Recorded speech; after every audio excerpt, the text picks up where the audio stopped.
Hello, I'm Paul Ndiho. This is the Africa Innovation and Technology Channel.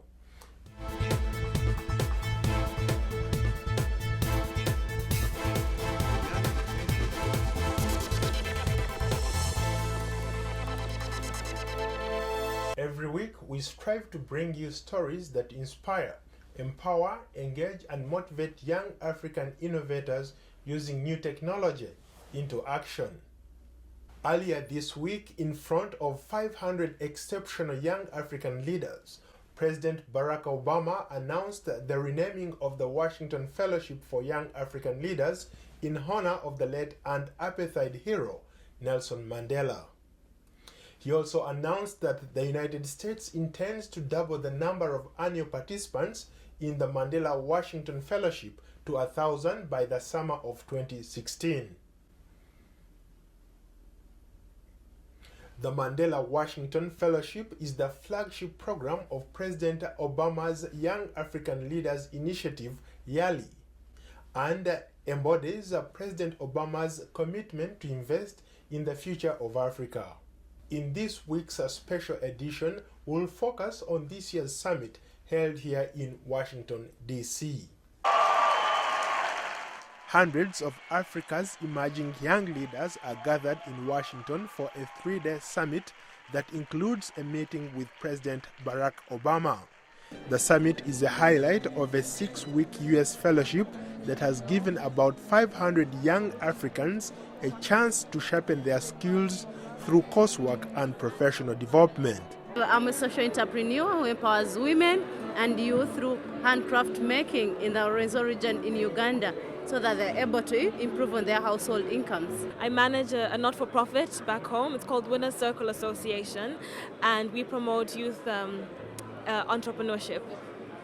I'm a nurse, and I run a maternity clinic in Liberia, and we focus on infant and maternal mortality reduction in Liberia. In Senegal, I have a hub for women in technology. Oh, that's my thing. I cover technology. Yes, I'm a co-founder. We have 4 co-founders in Senegal. So this program will bring me more leadership, more initiative, and more ideas for better managing this hub in Senegal. Mr. Obama launched a YALI in 2010, and this year's fellowship helped empower young people across sub-Saharan Africa. The president says he was impressed with the 50,000 applications his office received. Welcome to Washington. I know most of you are visiting our country for the first time, so on behalf of the American people, welcome to the United States of America.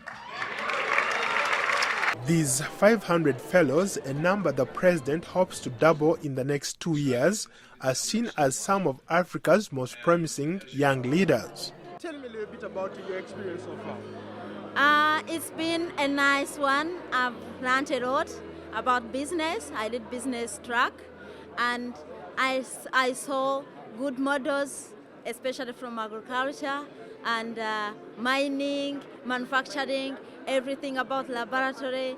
It was so amazing. We founded an initiative, Youth at Work initiative, where we are looking at how do we empower the youth so that they become productive. You know, we have one of the highest unemployment rates in the country and all over Africa. So what we are looking at is motivate them, change the mindset, tell them that come on, you can do something with yourself, with whatever resource you have at your hand. I work with young women and girls, especially the girls who are not going to school. So I mentor them, I motivate them, I speak to them in schools, but also I provide what is not there, and that is eco pads, washable sanitary pads to ensure the girls go to school. Many of them stay home 5 days every month because they're not able to buy the sanitary pads in the market, they're expensive. So I came up with a simple solution to make washable sanitary pads and very affordable. So I run a research, strategy and marketing consultancy in South Africa, but I also work with the youth in youth development issues. They met with U.S. entrepreneurs, government officials, and civil society representatives during the 6-week program. But being able to meet Mr. Obama and ask direct questions was especially thrilling. The summit reflects a principle that has guided my approach to Africa ever since I became president, that the security and prosperity and justice that we seek in the world cannot be achieved without a strong and prosperous and self-reliant Africa. And even as we deal with crises and challenges in other parts of the world that often dominate our headlines, even as we acknowledge the real hardships that so many Africans face every day, we have to make sure that we're seizing the extraordinary potential of today's Africa, which is the youngest and fastest growing of the continents. So next week's summit will focus on how we can continue to build a new model of partnership between America and Africa, a partnership of equals that focuses on your capacity to expand opportunity and strengthen democracy and promote security and peace. But this can't be achieved by government alone. It demands the active engagement of citizens, especially young people. And so that's why 4 years ago I launched the Young African Leaders Initiative to make sure that we're tapping into the incredible talent and creativity of young Africans like you. The gathering of young fellows precedes a U.S.-Africa Leaders Summit to be held in Washington next week and attended by about 50 African leaders. What I'm going to do is to share my experience with my co-workers, because it should be a collective effort. It's not something that happens alone. So I'm going to share my experience with them, and collectively we can move our country forward. One of the key things that I have learned in terms of business and entrepreneurship in Chicago, they have a great way of fostering a startup companies from the scratch. I think that is the kind of knowledge and practice, the concept of lean startup, incubator. Those are the kind of trends that we want to take back to Ethiopia. I'm a young Zimbabwean who is working on promoting youth participation in public policy in Zimbabwe. So I've been here for the past 6 weeks at Arizona State University, where we learned a lot about how we can strengthen our engagement with our youth back home and to develop networks for the work that we do. So it's been a really great experience coming to Yali, and I intend to take all of the knowledge that I've gained here and apply it back home and share it with people back home, because knowledge is one of the things that needs to be infinitely shared. We cannot be selfish with knowledge. During his remarks, Mr. Obama encouraged the young African fellows to stand up for human rights and for women's rights. He also praised the things the fellows have already achieved in their home countries. The objective was to give young Africans the opportunity to come to the United States and develop their skills as the next generation of leaders in civil society and business and government, and the response was overwhelming. Across the continent, young men and women set out on a journey in remote villages with no phones and internet. They navigated the back roads and they traveled by bus and trained to reach larger towns and cities just to get an online application for the program. One young woman from rural Zimbabwe took a 5-hour bus ride, then another 6-hour bus ride, then another 7-hour bus ride, a 2-day journey just to get her interview. And among your ranks is that young woman from Zimbabwe who endured all those bus rides. So we want to welcome Abigail Mulea. Where's Abigail? Where's Abigail? Where is she? There's Abigail. Hey.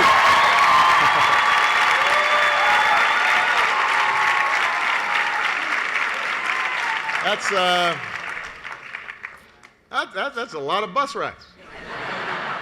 The young fellows cheered when Mr. Obama announced that the program is being renamed to honor the late South African and apartheid leader and former President Nelson Mandela. And the spirit of this program reflects Madiba's optimism, his idealism, his belief in what he called the endless heroism of youth. And so today, with the blessing of the Mandela family, to whom we're so grateful, we are proud to announce that the new name of this program is the Mandela Washington Fellowship.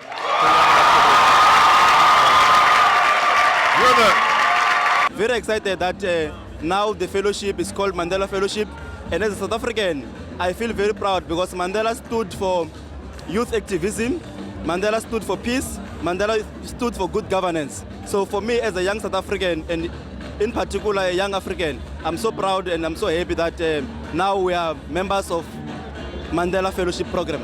And coming from a small island state, I think it sends out a strong message that indeed Africa can be united. If the young people of Africa can be united in one goal, I think the leaders of Africa can themselves unite this continent, this great continent, for a better future. It's very awesome, particularly the network of African leaders. I get to meet a lot of young African leaders from different countries, from different cultures, different backgrounds, and getting to cross-fertilize ideas with them actually is fantastic. It's something I cannot get anywhere. After 6 weeks spent sharpening their skills here in the United States, most of the participants will head back to their home countries. Regardless of the resources a country possesses. We'll take a short break, but before we go, we want to know what you think about the Africa Innovation and Technology channel and the stories we cover. Join the conversation on Twitter and Facebook. The address is Africa Innovations and Technology. And you can also check us out at our website at www.africainnovations.net. Coming up, we'll hear more from the Mandela Washington Fellows. Stay tuned.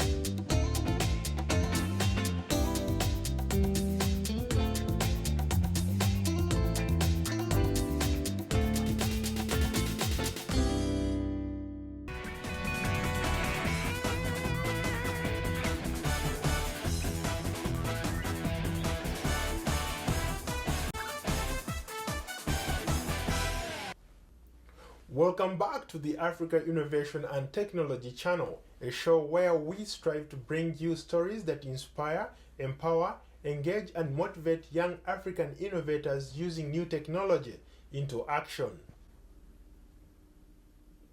The Young African Leaders Initiative Network provides virtual resources and vibrant physical spaces to equip young leaders with the skills and connections they need to foster change in their communities and their countries. Established by President Obama in April 2014, the network already includes more than 68,000 members. Over the next year, President Obama will continue to engage the yearly network through virtual town halls. I had the privilege of meeting and interacting with some of these fellows, and here are some of their perspectives. My name is Isaac Mwanza from Zambia. Okay, Isaac Mwanza, nice to meet you, sir. A pleasure in mine. Okay, so tell me a little bit about yourself and why you're here. I'm the governance advisor at the Young African Leaders Initiative in Lusaka, Zambia, which was formed in 2011 after President Obama hosted the 115 Young African Leaders in 2010. So I'm the governance advisor. I deal with a lot of governance issues and trying to promote democracy in Zambia, Zimbabwe, and Malawi. That's what I do back home, and I'm here to simply learn about, share my perspective about leadership and discuss the issues that are facing my continent, the challenges that we face, and see whether we have a mutual ground where we meet.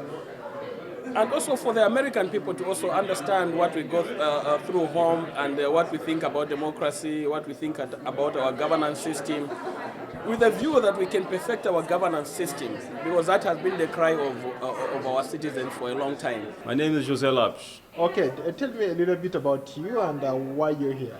Well, I came from Cabo Verde, West Africa, and I'm here to get to know more about civic leadership, about Africa, know more about Africa and America, and then take some lessons to home. What do you hope to learn from this whole experience?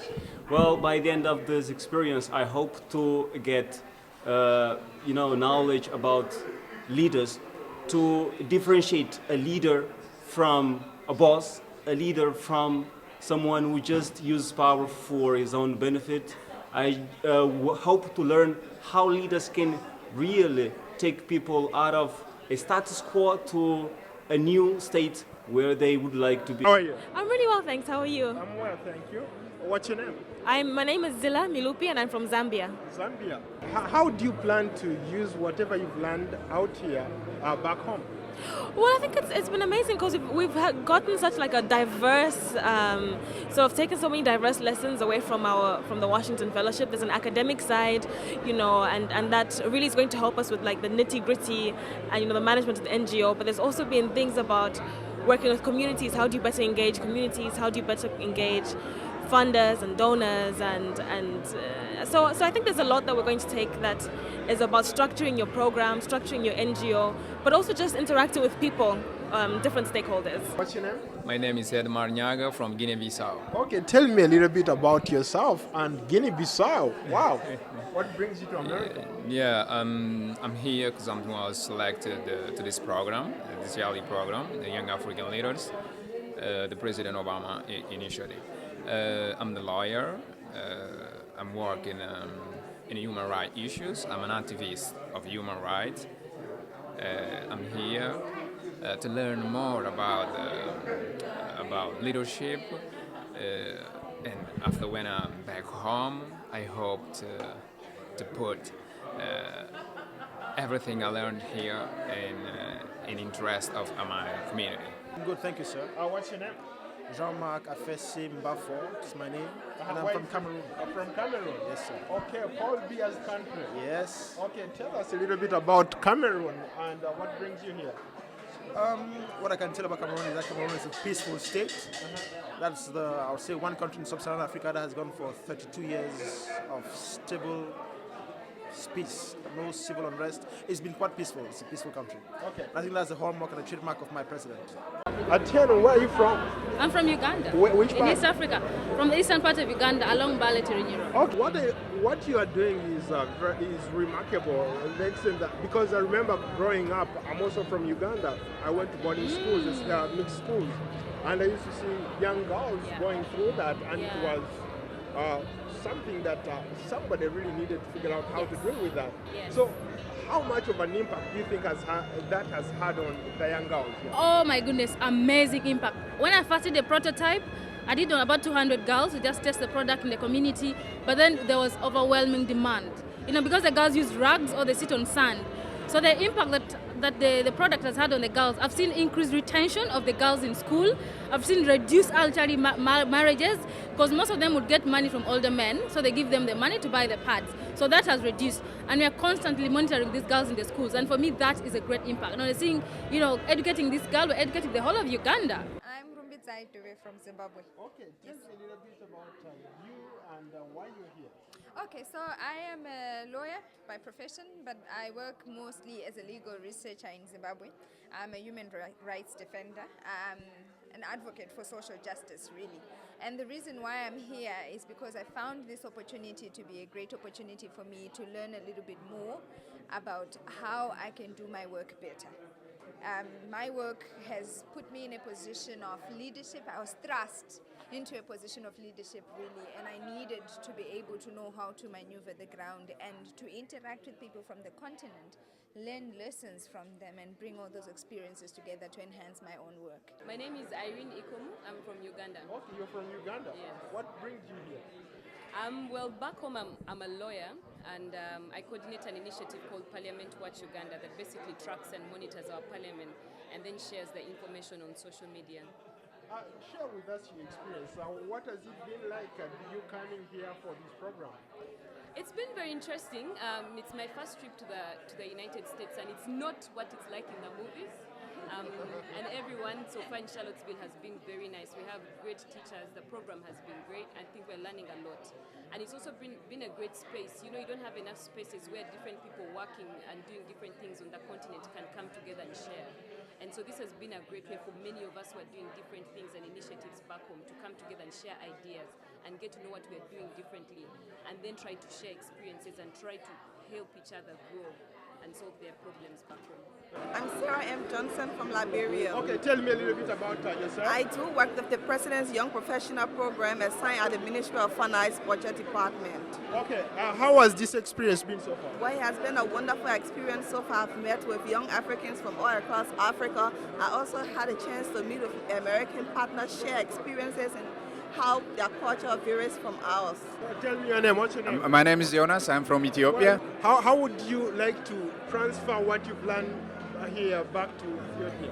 One of the key things that I have learned in terms of business and entrepreneurship in Chicago, they have a great way of fostering a startup companies from the scratch. I think that is the kind of knowledge and practice, the concept of lean startup, incubator. Those are the kind of trends that we want to take back to Ethiopia. So speaking of startups, how is innovation and technology going to help you in whatever you're doing? I think technology is going to be a key part in the success of Africa. Our infrastructures are not that well at the moment, but in the next 5 to 10 years, there will be a lot of change, and we have to focus on the ICT. Thank you so much. You're welcome. Next week, the heads of 50 African nations will gather in Washington from August 4th to August 6th at the invitation of President Barack Obama for unprecedented 3-day summit with the theme investing in the next generation. The US Africa Leaders Summit will build on Obama's 2013 trip to Africa and highlight the US commitment to Africa's people, security and democratic development. Well, on that note, do you think you have a better idea, or you have created something that everyone is talking about and you'd like to be featured on the show? Please send us your video clip and tell us which country you're from and how your innovation is impacting your community. That's our show today. Be sure to watch the Africa Innovation and Technology channel online every weekend and on our website at www.africainnovations.net. Thanks for watching.